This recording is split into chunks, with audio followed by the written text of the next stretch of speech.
What is up, you beautiful people? This is Stevie, aka NOB Stevie, and today we're back with another tutorial. I'm going to be showing you guys how to do shortcuts in FL Studio to improve your workflow. So the first thing I'm going to show you guys is how to select things. So what you want to do is hold Control, click, drag. Simple as that. You see it light up red, and you're good to go. The second one I'm going to show you is how to copy and paste things easily. All you got to do is hold Control B, and you can just press it as much as you want.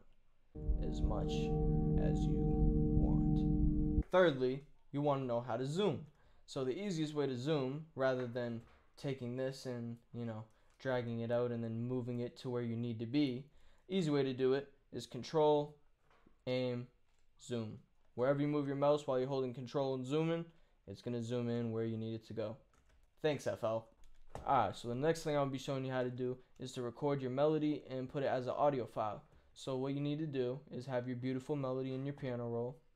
You assign that to a mixer track. We're going to put this on 8, already on there. And we're going to arm this track to record, the red button right here. And what you want to do is Alt-R. Press start. And boom, now it's an audio file. So now leading on from that, another thing you might want to do is cut the tail. An easy way to switch between the cut and the pen tool is press C to cut and then P to go back to here, because for whatever reason it doesn't let you delete things, so you have to switch back to the pen tool. Another thing to keep in mind is that if this is on, it will not work. You have to turn this off, otherwise it's going to play notes when you press your keyboard, and you don't want that. So now some shortcuts for recording.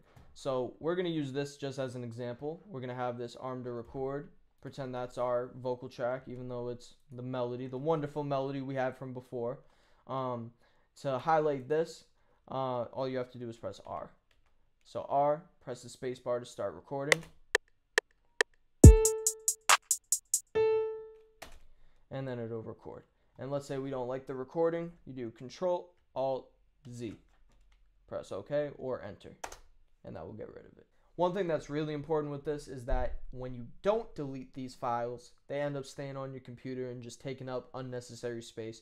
So whenever you have a bad take, it's good to just delete it right then and there and not have to go back and delete and empty your recycle bin and all that fun stuff. Another really handy one is Control A, which is just to select all. So if you want to move everything, that comes in handy. One that's really important for making beats. Let's say we have notes everywhere and we don't want to have to drag them out and change the length of them. The quick way to do this is put a note here and Control L, and it'll make all your notes line up perfectly. And this one I had to save the best for last because I know you guys are going to appreciate this one. So when you have a vocal chain that you don't want to have to refigure out everything you did, the easiest way to do this is to right click, File, click and drag, save mixer track state as, put it on the next one. And as you can see, it copies exactly everything that was there. I just had these as default, but if I was to make a change, just to show you guys it works, File, save mixer track state as, drag over, and it keeps it.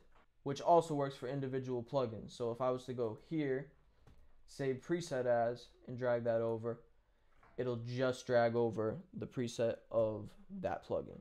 Alright guys, that's all for today. Hope you guys enjoyed the video. Make sure you hit that subscribe button and the bell notification so you get notified whenever I post a new video. If this helped you out, smash that thumbs up button below and leave a comment for what other videos you guys want to see. Until then, stay producing.